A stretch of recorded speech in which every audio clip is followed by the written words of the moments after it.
Hey guys! Hi! You're listening to Not As We Planned, so get ready for Honest, raw, unfiltered, unhinged story, where we share our advice, opinions, and talk about all the shit that people avoid discussing. We want to point out we are not qualified professionals, although I feel like I am one. and what we say is the advice we would give to our besties. Hi guys, and welcome back. Why is it winter? What's Summer's over. We hope that you all had the most amazing summer, and we hope that you missed us in August. You could have gone and joined Patreon, and it's still very You still can. Some good episodes. There are some bloody good episodes there. So if you haven't already, go onto our Instagram page, click on the bio, go and join Patreon. You've got loads to catch up on. And yeah, welcome back. And it's been a long, hot summer, and it's 99 degrees in the shade. Ba, ba, ba, ba.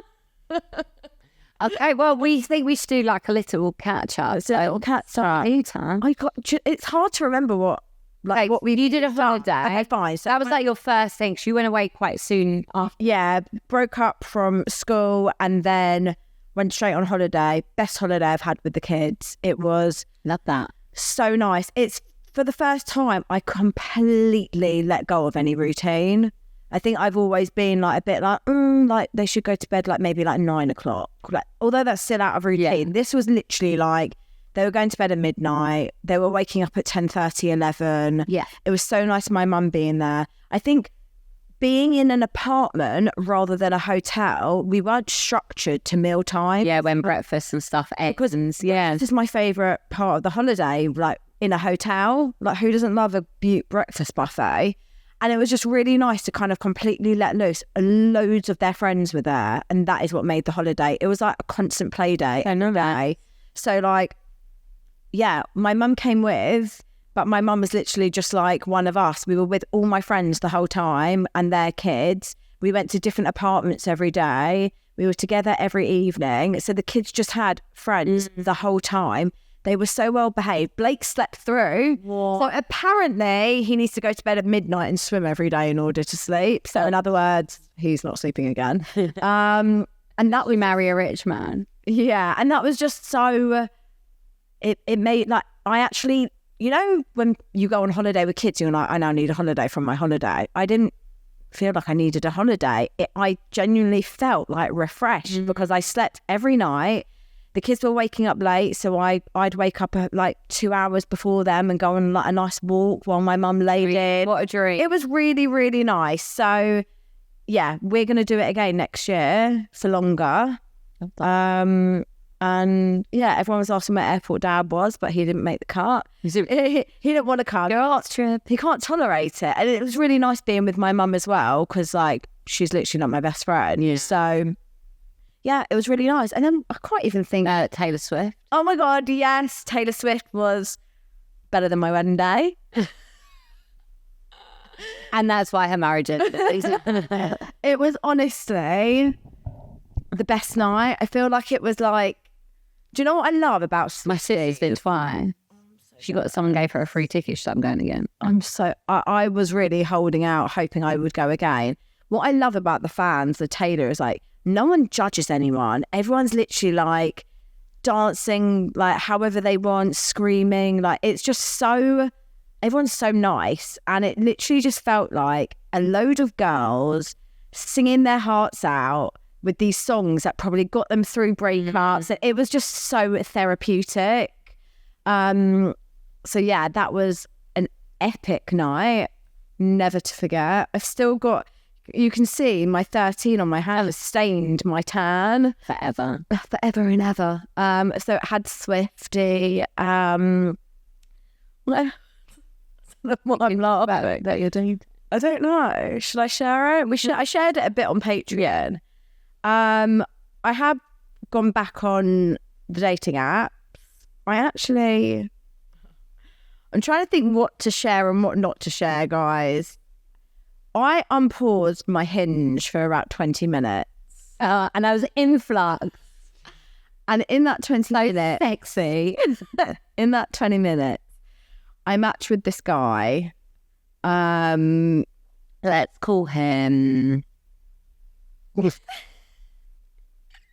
are we calling him? We're not calling him 6'6". Okay, we can call him that. We're going to call him 6'6". Why are we calling him 6'6"? Because he's 6 foot fucking 6. He's 6 foot fucking 6. And that's the end. That's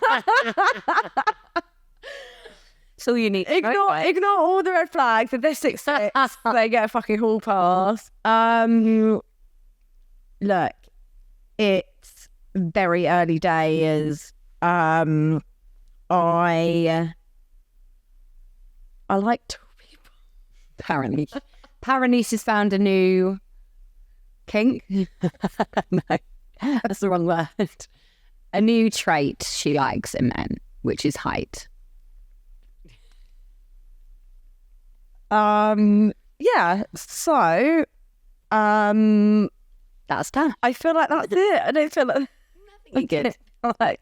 If you want to hear more, you'll have to go to Patreon. Yeah, I Pretty can sure you share. Yeah, I did share a bit more there. Anyway, That's me, honey. How about you, babe? Do you look very bronzed? we know it's real fake anymore. No. We're just in a blur of it all. What did I do? I did one of the most spontaneous things. Stupid things ever. I don't know what's. I remember when you just messaged me. I think we were like, I was away. Was I still away? Yeah. I was still away. And you were like, yeah, I'm just packing. And I was like, I thought you weren't going till I got back. And you were like, no, I'm going to Disney tomorrow. And I was like, oh, okay. You said it like you were going to fucking Lakeside. I literally, no, there's something wrong with me this summer. Firstly, right, this all happened in the space of a week. I randomly got an idea in my head that I was going to redecorate Milo's room. And next thing I know, I'm in home base getting a colour mixed up and I'm painting on my own. Like, what am I doing? Yeah, what are you doing? What am I doing? But then, yeah, I got the idea in my head to take the kids to Disneyland Paris. I found a really good offer. Disney Plus, like if you're a Disney Plus member, it was like 20% off until the end of September. And then because Milo's 3 at the end of September, he was free to go to Disney. So it was so cheap. And I was like, I'm just going to fucking do it. And I texted my boyfriend, he was away with his kids. And I was like, yeah, so we're going to Disney. He was like, what do you mean you're going to Disney next week? I was like, I'm going to Disney next week. He's like, I don't even know what you want me to say. But you know what? I think like it just made me not overthink. And I didn't go mad and buying them Disney stuff. We have Disney stuff and superhero stuff. So I think I bought them one new jacket each and I bought them one outfit each. And yeah, packed bags. We did carry-on bags, like backpacks. We flew there. Hindsight, I would have got the Eurostar again just because we had delays and faff and all this rubbish. But it was just so much more expensive. The inside scoop on the way home. And you were giving me the inside scoop. Mm-hmm. She was. Yeah, I got delayed on the way home for an hour in the airport and then an hour on the plane. Every parent's worst nightmare, and even more so when you're a single parent. Yeah. But actually, my kids were amazing. I will say the night before we went, It literally gives me like, even thinking about when you messaged me telling me this. yeah, I knew you'd be like, what the hell did you do? I Couldn't breathe. yeah. So basically, I booked a hotel for the night before, because we were flying from Gatwick and it's miles from my house, and it wasn't a really early flight, but you know when you're just like, what if the traffic's bad, this, that, so just take the stress away. We're there, get everyone in bed. Milo is sick, all over his cot like projectile, and I'm just like, firstly, they were the only pajamas I packed for the trip because we were only away a couple of nights. So I was like, cool. And then I was like, what if he's up all night throwing up? Like, then what if Theo catches it? What if I catch it? What if we're just sick? So there was a point. That was my instant thought. Like, what the fuck are you doing? No, but that like, it would Yeah. be a bug. And then Well, then I'm not going to lie, I had a bit of a freak out and I did call my boyfriend. I was like, what do you think I should do? And he's like, look, see what he's like in the night and then make a call in the morning. Luckily, did nothing else. And I don't know whether it had been really hot that week, and I don't know whether it was like a bit like heat strokey or I don't know. It could be anything. it didn't spread. Touchwood, like it obviously wasn't a bug because like my kids literally like breathe into my mouth like this. Do you know what I mean? There's no way we wouldn't have caught it. So yeah. Anyway, we went. I'm not going to sugarcoat it. It was hard work. But it's funny, I always feel like when you get back from these things, I can't remember the hard bits. I just remember all the good bits. And it's so worth it. And my top tips, particularly if you're traveling alone, and the weirdest thing is when we were watching the fireworks, I stood like from 9 o'clock just to hold a space, and the kids were knackered. So I got their tablets out. I took a double pram. Anyone who's not taking a pram for a 5, 6, 7-year-old, I had to rent one late. It's just, And he's the size of a 10-year-old. It's a lot. It's a lot. I could have been pushed around in a fucking pram. Do you know what I mean? Yeah. And like I will say, like, no one cares there. No one's looking at you like, oh my God, your kid's this old and in a pram. Like, do it. It's a lot of walking. Also, both my kids napped in the days. Both days were in the park, so they were knackered. But yeah, I was stood there, and then there was this other single mum with 2 boys, older than mine. And we got talking, and I just thought, like, what are the odds? And it was really amazing. She's been doing it a bit longer than me, but it just felt quite empowering. And like, just to talk to someone and be like, God, it's hard work, but wow, it's worth it. Would you do it again? I would. And do you know what? It's a weird thing to say, but Dizzy has always been that thing for me that's been off the cards, that's been unachievable because of the challenges, and I've done it. I don't feel like there's anything I can't do on my own anymore. I feel so empowered. Like, my kids were amazing. We had some proper talks before we went, and their reaction, I did post a reaction video on my Instagram. I couldn't have asked for a better reaction. Theo's just at that age where he just was like, what? Today? Like, it was just, it was amazing. Milo absolutely loved it. I didn't have a problem getting on any of the rides. I did carry Milo onto the ride, so I don't know if he would have been bigger, whether they would have let 3 of us sit, but that's future problems now. We've done it, smashed it. They met their superhero heroes, and it was just magical, and I'm so pleased I did it. So, and I get asked a lot about going away on my own. The biggest advice I'll give is start small. Like, you know, go and do a day out, then go and do an overnight stay somewhere in England, somewhere accessible, then push for 2 nights still in England, and then go abroad. And do you know what? Like, every single trip I've been on has been challenging, but it makes me feel so much stronger, and like, I can literally do anything because I'm still here, and I still want to go again, so it can't be that bad. So that was amazing. And then I had a child-free holiday on a cruise with my boyfriend. We went on one of the Virgin Voyages cruise. We'd never cruised before. Didn't know if it was for us. We're sold. We already want to go away next year. Just waking up somewhere new every day. The ship was insane. Like, I didn't know what to expect from a ship, and you couldn't feel the moving at all, which I know is something we've both worried about. But like, literally some days I was like, oh, we're moving. Like, it was weird. It has like a nightclub, a casino, a tattoo parlor, like hairdressers. Have you got any? We nearly got a tattoo. We weren't going to, but we definitely need to talk about it, because like, I don't know, we were just in this like, how many people must come back from that cruise being like, look, I've got a hip on my arm. But do you know what? I'm not gonna like it's the longest time I've spent with my boyfriend, and we said it could be make or break. We knew it wasn't going to be break. And I hate to be that person, and I'm sickeningly in love. Like, I make myself sick sometimes, but honestly, like, I feel so close. I'm in such a good place. Like, I genuinely trust this man, and I genuinely know I'm going to spend the rest of my life with him, as cheesy as that sounds. But I just think things like that solidify it. And we spoke to quite a lot of other couples and families whilst we were there, and everyone thought we'd been together years. Like, they were like, oh, are you here for like a wedding anniversary? Like, we've been together like 15 months. I'm like, what? So that was really nice. And yeah, it was, do you know what? It was so needed. And I thought, don't get me wrong, it was really hard being away from my kids. Yeah. And my mum had the kids half the week, and then their dad had them the second half. And I wish it had been the other way around, because their dad doesn't let me speak to them on FaceTime when they're with them, which I found really hard. I understand from his point of view. He says that they'll just want me, and I agree, they will. Whereas with my mum, I think I drove them a little bit mad and was like calling them and FaceTiming them, but they're fine with my mum. Yeah. So that was hard, but I think where we were so busy, and not like, if I was at home on my own, I think I would have found that a lot harder. But being so busy, with me. yeah, To mention that, obviously, it's the longest I'd ever been away from them, 9 nights. and you were at home. I was at home, and obviously last year when their dad took them away, Oh, you were. I was with my ex-boyfriend, so I was really dreading that.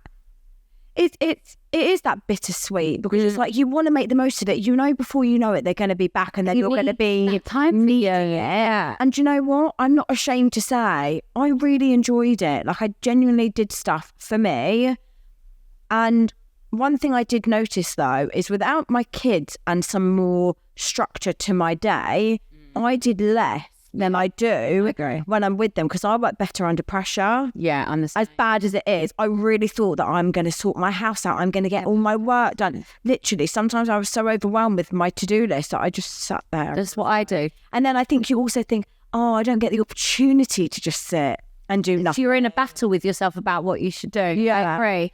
Do you know what? I think because it was an adult-only cruise, and I wasn't... You did where we didn't see. And the days I struggled were the days we got off in Palma and in Ibiza when we went out in the evening, and I saw kids similar age to mine. And son. When we were in Ibiza, we were sat there just watching the sunset, and we could see families like walking past, and there were like kids like doing things that like my kids would do, and I just burst out crying. Yeah, no, that I understand, because when I went away kid-free last year, it was like I remember you saying that, and the family was like, watching other people's kids and being like. So I do think like if and when it happens again that we get that break, I think we both would want to do adult only, because I think that hunts the part we both struggled with. So like, why wouldn't you want to do it? No, it's like literally to do adult. Yeah, it was so nice. It was like going out because there were like 20 restaurants on the ship. So it was like going out for nice meals every night and like going for a drink and like dressing up. We found different parts on the ship that honestly, like one of the most romantic nights of my life. Like the sunsets were just that is what is tempting to bring me in. I've never seen sunsets like that sunset out in the city. Like we were late. Our last night is the most romantic night of my life. Like I think we were just both in such a positive place. Yeah, everything felt solid, and then you've got this stunning backdrop, and I felt like I was in a movie. Yeah, like I literally was like, am I romanticizing my life, or is this like actually my life right now? Yeah. And then coming back to the kids, it was great, but it's been hard. The moon has been doing crazy. Well, it's that Mercury. Yeah, my kids are like moon children. I'm telling you, because they're werewolves. They've been, well, one of them definitely is. And it's been hard work this week, but. Yeah, no, we've had some quite positive. Oh my God, we haven't mentioned anything now, but yeah. So yeah, anyway, I get back from this cruise, right? We've got a couple of days, and then Tash and I had a really mad, exciting day, but fucking exhausting. Yeah, I got back. I had to work as well when I got back. I'm literally like... I just say, guys, so when we left where we were, I was left to park. Yeah, and I have the most terrible sense of direction and any memory when it comes to like directions and knowing where we are. And I couldn't remember. I was going to like punch her in the face. I got some video, but I've got video of me and your face in the background. It looks like you're going to kill me. Probably would. No, do you know what it is? I take for granted that I'm like a sniper dog. Like I can go somewhere once and know how to get there. Okay, cool. I still use Waze to come to your house. I don't know how to get here. So, yeah. Are you all right? I want to get it on my drip. I really like it. I think I need to get it. I'm here for red. Yeah. I'm very here for red. Yeah. I look cute. I feel like I want this in red, like the actual jumper in red. I've got a really nice red jumper that I feel like I wasn't wearing, but now I feel like red's back in. But now I want the red specials. Yes, I think. Or sambas. Anyway, yeah, so I couldn't remember where I parked, and we'd had like a whole long day. So I was like, just trying to get back. I was so scared because I was like, oh my God, do I go this way or this way? And then I was like, yeah, it's definitely this way. And it wasn't. And it wasn't that way, was it? You love me, really. But anyway, should we share? Shall we? Oh, hold on. It's going to be this episode. Yeah. So we had a full rebrand photo shoot. And I don't know if you guys noticed at the beginning of this episode, it was a bit of a different intro because we have changed our name slightly. I think we've found ourselves over the last year. Obviously, when we started, we had a vision of what we wanted to do. And I think it's just naturally evolved into something not really dissimilar, but I think we've found where we want it. We've also realised we don't want people reading the title and thinking that you can only resonate if you're a parent. Everything we speak about, every email we get in is probably nothing that you guys plan. Life doesn't go accordingly. So yeah, we wanted to kind of like broaden the title slightly. We've gone for a completely different look. Yeah, we feel like we found ourselves. what we want it to look We had like. so much fun. I think it's worth mentioning, like, Tash and I don't frequent photo shoots very often. No. And so it was really hard being put out our comfort zone behind a camera where it's really easy to like scrutinize yourself and see everything. I did. Well, yeah. And Tash also had to stand on a sandbag. So guys, any photos you see, it looks like we're really close in height. I can confirm that.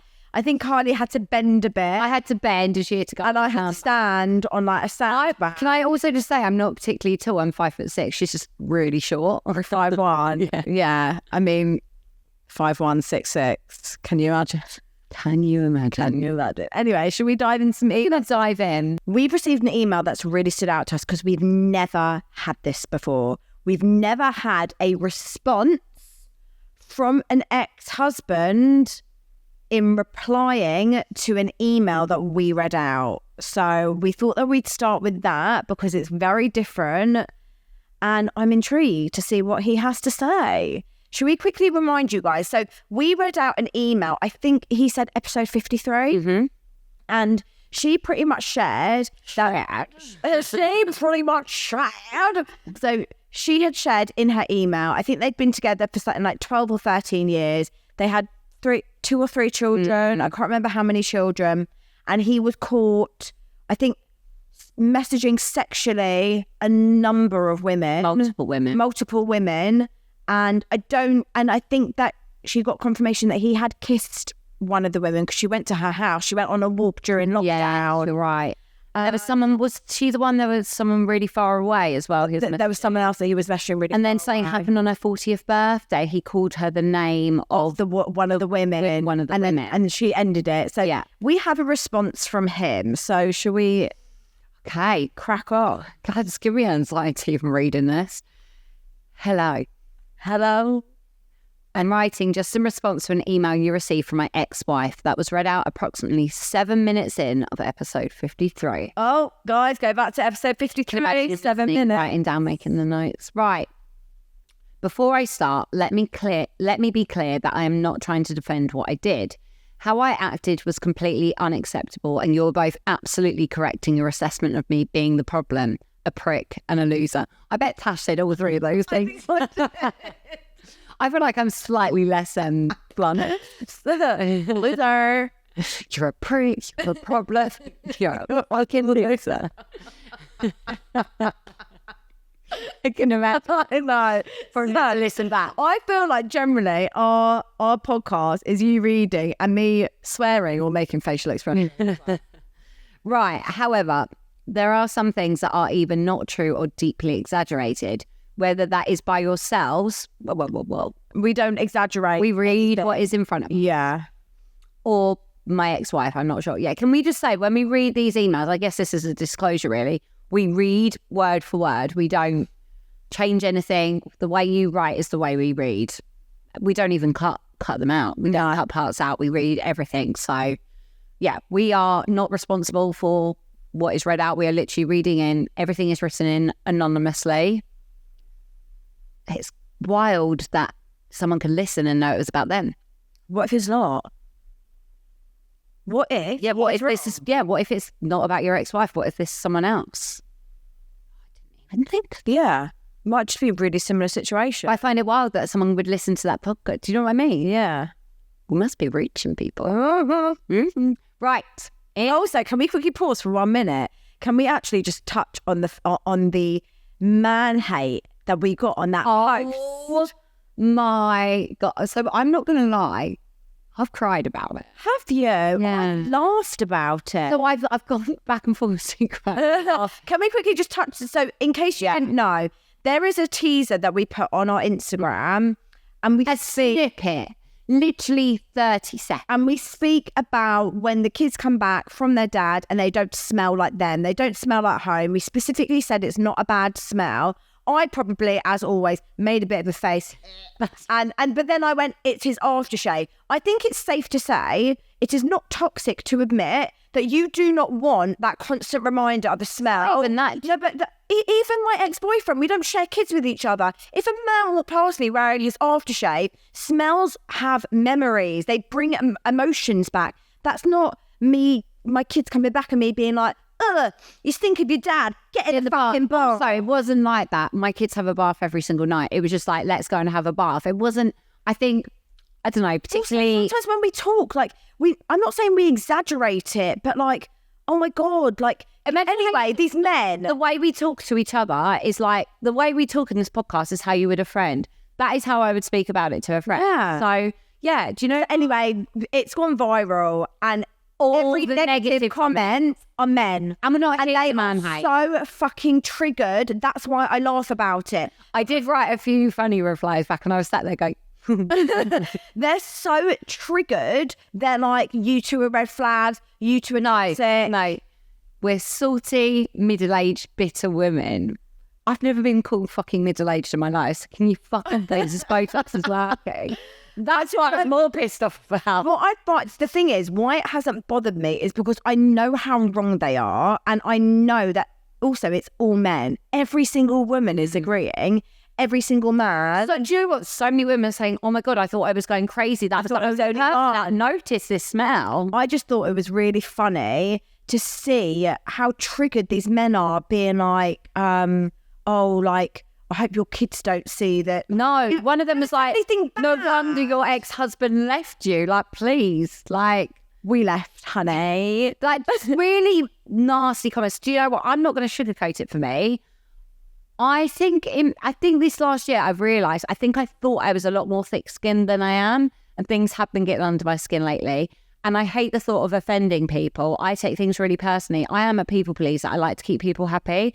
And the thought someone was looking at me, judging me, thinking, oh my God, this girl is like saying this, like her ex-husband smells disgusting and she has to wash her kids straight away. That was not the message. And if you listen to that episode, you'll know that. Yeah, that was, I think for me, I feel like I'm thick-skinned with things that I'm so sure of. And I know, I don't care if you think I'm blowing fucking smoke up my ass because I'll blow it all day. I know I'm a green flag. I know I'm not toxic. I know that I do things in the right way. I know I'm a good mum. So fucking bring it on. Slate me as much as you want. I don't give a fuck. Do you know what? And the way that conversation came up was we'd spoken about it before. It was literally an observation that I'd really been noticing my kids smelling different. And do you know what? It's not just off their dad. They're with another woman now and I can smell her and my kids. And anyone who tells me that doesn't trigger them or make them feel a certain way, you're lying to yourself. But like I said, even if you smell... Okay, this is really random, okay? There is a particular soap, hand soap, that I remember using when I went to Leeds University. I hated Leeds University. I went for 4 days, okay? I left and transferred to London. That smell now triggers me because I know that my mum is triggered by a particular smell of a shampoo that she had to use when she had chemo. Smells trigger you. It doesn't make you a toxic person. It makes you fucking human. And if you think it's such a problem that we find smells that disrupt our nervous system, we're normal. You're not. So go and do the fucking work. Go back to episode 1 and listen to the podcast, and it will help you. I agree. I think it's sending love. It is normal. It is normal. So, and this is how would you feel if you... Can you imagine if your kids are older and they come home, they bought their first aftershave, and that aftershave is the aftershave that your ex-husband used to wear? Wouldn't you be like, I hate it? Well, you just, yeah. I don't want to ever smell the aftershave of my ex-boyfriend because it reminds me of him. I don't need reminding of something that didn't work, even though I don't have bad feeling to him. But do you know what this just reminded me of? Is that, so there were all these negative comments from men, but there were so many ones from women saying, oh my God, I thought I was crazy.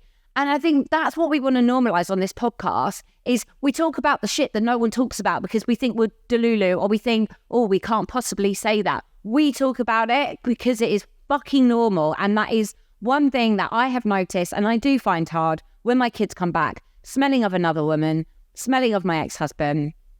Boom. Get over it. Shove it up your ass. Anyway, back to him. It's sweaty. Right. In 2020, I was in a very bad place mentally and have been for a considerable amount of time. I was under extreme pressures at work, which I did not deal with well, and have recently lost a close friend, as well as a number of other things over a number of years that I won't bore you with. What I should have done was get help then, but I wasn't ready for that. Instead, I looked for other reasons I was unhappy. I did reach out to my ex-wife and told her I was struggling and was essentially told, we can't afford for you to struggle, suck it up. This only solidified in my mind that she was the problem, which ultimately led to that moment in the shower. Oh, really told her you didn't love her anymore. You stand there naked. Yeah. Like, why are you in the shower? In late 2019, I was struggling in every way and felt that I was failing at every turn at work, as a father to my youngest and as a husband. Instead of dealing with that, I acted horrifically and went looking in the wrong places to essentially boost my self-esteem. These were the messages to the girl on Twitter that I absolutely cannot defend. They were selfish, stupid, thoughtless, and hurt the person I loved the most. Nothing I did was acceptable. Fair enough. Nice to hear you're taking accountability. Mm-hmm. The ex from another country texted me at a point when I was still in the same headspace. I absolutely should not have responded how I did, but the suggestion we were messaging for years is fundamentally untrue. I hadn't heard from her for years until she messaged me in 2020, and how I acted at that point was, again, completely out of order. In regard to the girl from work, my whole team were female and all of them called me all the time.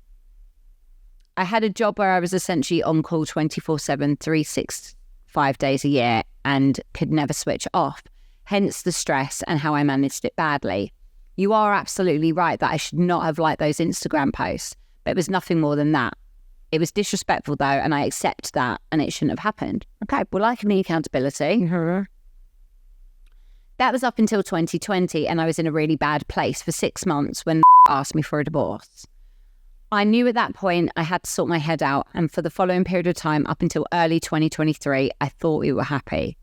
I was repeatedly told by my now ex-wife that things were better than ever, and for a while they were. I had no idea she was spending any time sobbing, and I wish I'd known so I could have done something about it. In February 2023, I was going on a night out with friends, and my ex-wife tried to have sex with me before I went out after not coming near me for weeks. It felt very much that she didn't want to sleep with me. It was just a job, something she had to do, and was going to then just to make sure her territory is marked. That is very cold to me. I like to feel wanted, as I expect most people do, but I felt I was just trying to be kept happy and keep providing. That night, I got far too drunk and messaged the ex from years ago. This was not discovered at the 40th birthday party. It was known about 2 months before. I was not still in touch with her. It was one message I can't even remember sending, and has proven to be one of the biggest mistakes of my life. My ex-wife clearly saw it the next day, but she didn't speak to me about it, didn't mention it. When I saw I'd sent it, I felt sick, and I knew I couldn't do anything like that again. At this point, it was already way past when I should have made changes, and this should have been the wake-up call, and sadly it wasn't. I hadn't hit rock bottom yet. After that, we had a weekend away for her birthday and seemed to have a great time. We were both saying how much we needed the time together and how we were looking forward to it. On my ex-wife's 40th birthday, I was an absolute idiot. I had been looking forward to the night so much and couldn't wait to see how happy she would be at a great night with family and friends. Unfortunately, I have a problem with alcohol and was a total dick. However, I did not call her another girl's name. As she said, I actually, in my embarrassing state, tried to make a really ill-advised joke. She often had banter like that, which looking back was not healthy for either of us. The next morning, I was woken up and told that I was a dickhead before the above was relayed to me. She told me she didn't want a divorce, but I had to give her some space to think, and that was rock bottom. I told her I needed to stop drinking and said I wouldn't do it again. I pulled out of a stag weekend I had already paid for there and then, and have now been sober for 16 months. In the following days, I felt so low and ashamed of my behaviour, not just then, but everything I had done. I should have been fighting from that point, but I didn't think I deserved anything that I had, and based on everything I did, I agree with your undoubtedly nodding heads that I didn't. I moved out 3 weeks later to give her some space, and that, unfortunately, has been it. After my initial shame, I became angry and said horrible things that I wish I could take back, but I can't. And then I became suicidal, and at that point knew I needed to do more. I was the problem. I began therapy, which, along with being sober, has probably changed my life. I am pleased for my ex-wife that she is happy. She didn't deserve the hurt I have caused her. I have begged for another chance repeatedly, which is embarrassing. I totally agree. I said... I have done so because I thought what we had was too much to lose, and I felt that I could make it right because I've started to address the actual problem in our marriage, me. I'm sure the aim of our podcast is to share the positives. What her email doesn't explain is the significant emotional damage this has done to our children, the deterioration in their behaviour, and the fact we both now miss out on half their lives. I understand that this is on me. My actions led us to this point, and I can't take that back. I faced my shit and made the changes I needed to.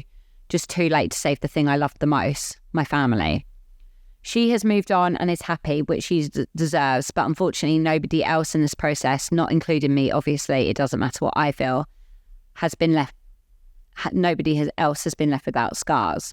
I'm not a bad person. I've spent the majority of my professional and personal life caring for other people, but I did do horrifically bad things that caused the breakup of my family, untold hurt to my wife, and likely long-term damage to my kids. The 50% of the time I have with my boys, I do everything to make sure they are happy and healthy. My now 17-year-old stepdaughter remains as close to me as ever. I don't expect this will be aired, and if it is, I'm sure I'll come across negatively, which is fair, but I thought I deserved a right to reply.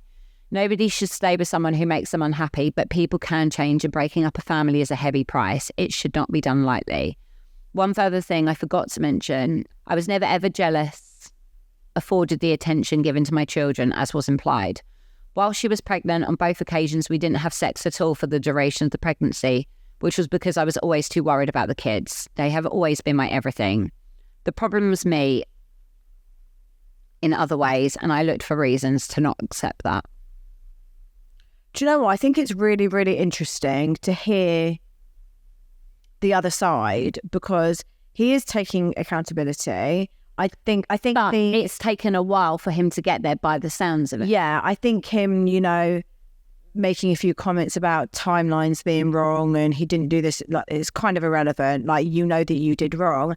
I think it just shows that in that moment, if you don't make the right choices and fix it while you can, it's consequences. It ends up being too late. And I do feel sorry for him because it sounds like he unfortunately realised it too late. But do you know what's too late? And sometimes it takes for someone to lose someone for them to realise. And I think probably a lot of people can resonate that, who perhaps have been in a situation where someone's done wrong, they've lost them, they've ended it, and then they've come back begging, but the damage is done. And at the end of the day, it is refreshing to hear someone taking accountability. And you know what? I'd be surprised if a lot of men that do the dirty or do whatever feel the way that he does, but they just don't bother saying it because they know that it's not going to get them anywhere. I think what was apparent for me was like the timeline of this was we went back as early as 2019 to 2023.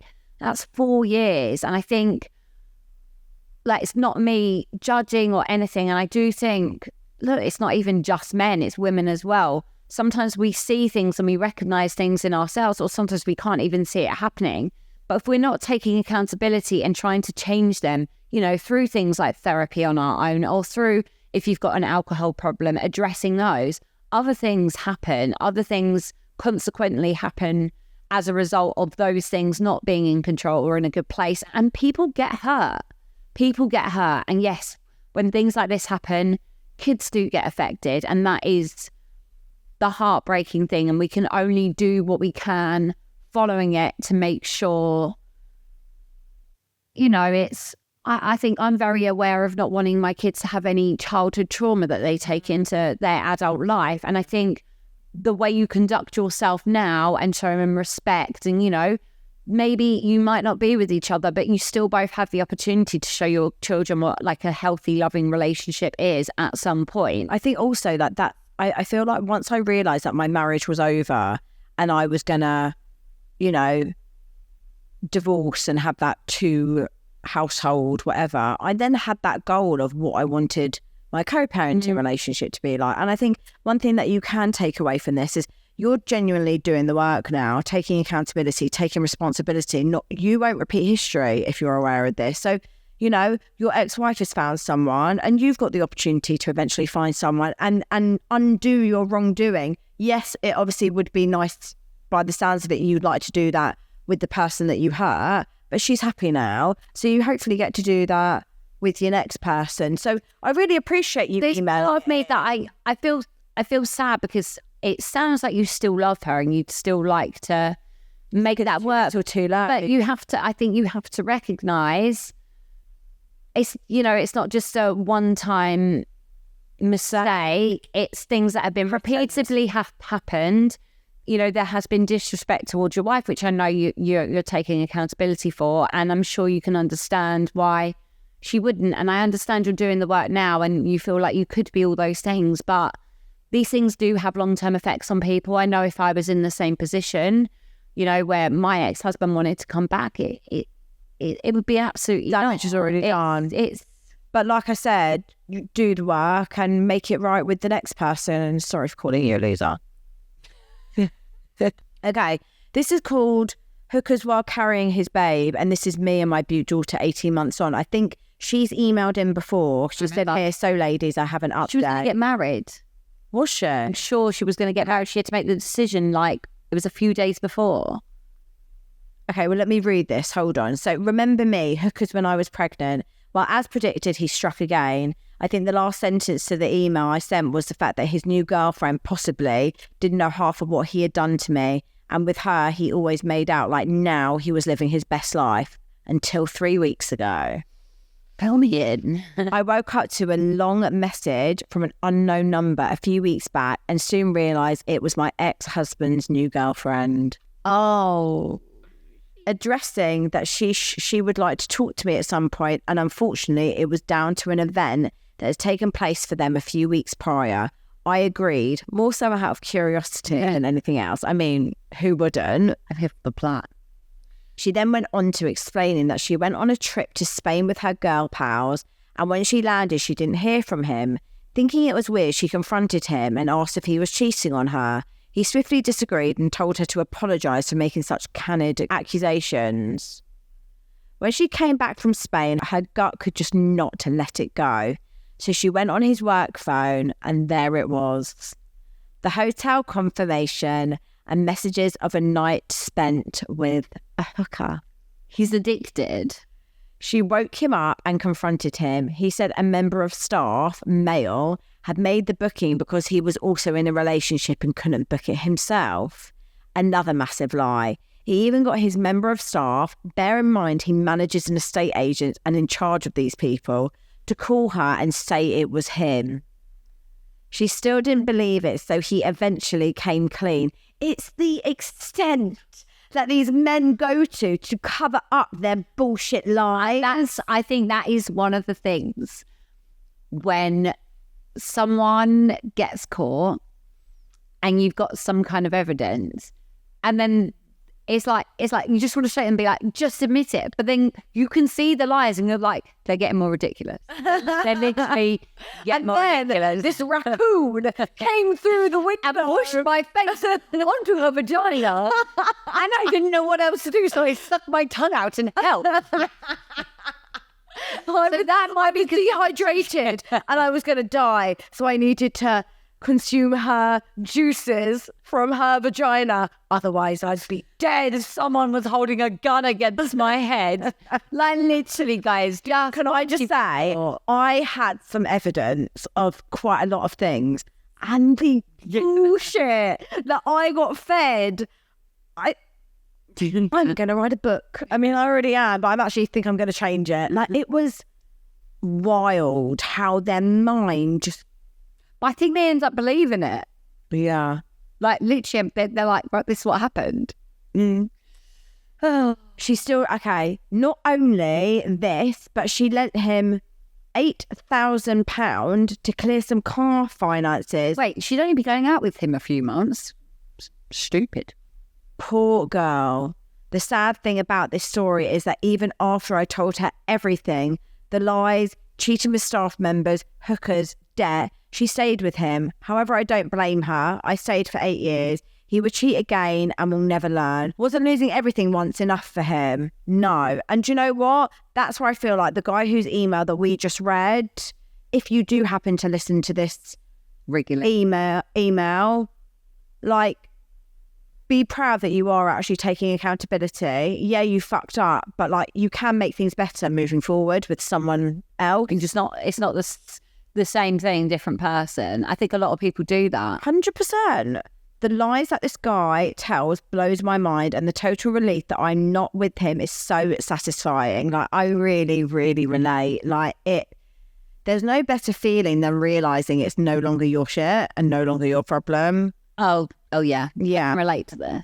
Like, I think when you find out stuff that's happened, like maybe in new relationships, and I think sometimes you're like, thank God. Should I say something? And then you think, not my problem. not my problem. Yeah. I did feel sad for her because she actually came across extremely lovely. I'm still smug with my beautiful new man, and we are just about to move in together, having zero anxiety or stress that he would never ever do that to me. Good luck, love. You are going to need it. Amen. I like that. I like that too. Thanks for sending that in. Shall we end with a little confession of the week? Confession. I've missed this, guys. Right, guys, we've got a confession. Confession. Hey, girlies. Hey. Thought you were the right people to message this to, as I know what I'm doing is wrong. Go on. Hope you're not killing anyone. I've been seeing someone for a month, and I know he has a big red flag, and I know this won't go anywhere, but I just can't stop myself from seeing him. The sex is amazing. I know he's not my person, but I just can't seem to let go. There, I said it. What do you say to that? It's hard, you know. I think time is precious. It depends what your priorities are. If you want to find your person and you want to, I don't know, move forward in that aspect, then sometimes you've got to be cruel to be kind. Yeah. Look, I think that if you're aware that there are red flags, I think the risk that you're taking is him falling in love with you. Wow, you falling in love with him. Like, I know what you mean. You continuing it. I don't know why I'm laughing. Sorry. It's not funny. It's not funny. It's fucking awful. It's, you've got that risk of the longer that you stay, maybe the more likely you'll start ignoring the red flags. Like, while you're aware. Start getting those rose-tinted glasses. Yeah, like dangerous territory, perhaps. Treading on dangerous grounds here, honey. Maybe we should do a risk assessment and see if it's worth it. Yeah, would you like maybe send in the red flag? Like, is it red? Is it burgundy? Is it baby pink? No, in all seriousness, I think you're sending that as a confession because you obviously know that it's not right. I would just say be mindful and careful, because I think that as women end up getting hurt. But as women, how long can you continue something like that without catching feelings? And what if you like end up loving someone who's got these red flags? You're just asking, it's not. And then is it going to be like 2 years down the line when you're like, so I end up falling in love with someone, I didn't see the red flags? And it's like, no, you actually did. Yeah. So true. Yeah. Should we do an we haven't done affirmation ages. I'm feeling very empowered. No, that's feeling very empowered. I feel like we need to give an affirmation to these triggered men on our posts. And I would like to say to you guys, I am the problem. Repeat after me. I need to sort out any of my triggers and traumas rather than projecting them on other people, because that ain't going to get me anywhere, hun. Hell yeah. Yeah. Thank you, guys. As always, we hope that you love our new look, our new vibe. We are still making some changes. I've noticed we're getting new Maya. Might get some new cushions. Yeah. Oh, yeah. But watch this space. We're so happy to be back. We hope that you enjoyed the episode. Oh, just went on station, guys. There's 13 episodes maybe now. Maybe 40. Yeah. So go over there if you want to binge out. They're much less filtered. And we also do a live Zoom with everyone that wants to join in, and that's always like a really nice evening. It's like an early evening, isn't it? Yeah, and yeah, there's a lot of exciting things to come, and we can't wait to take you on the journey with us. Bye. Mwah.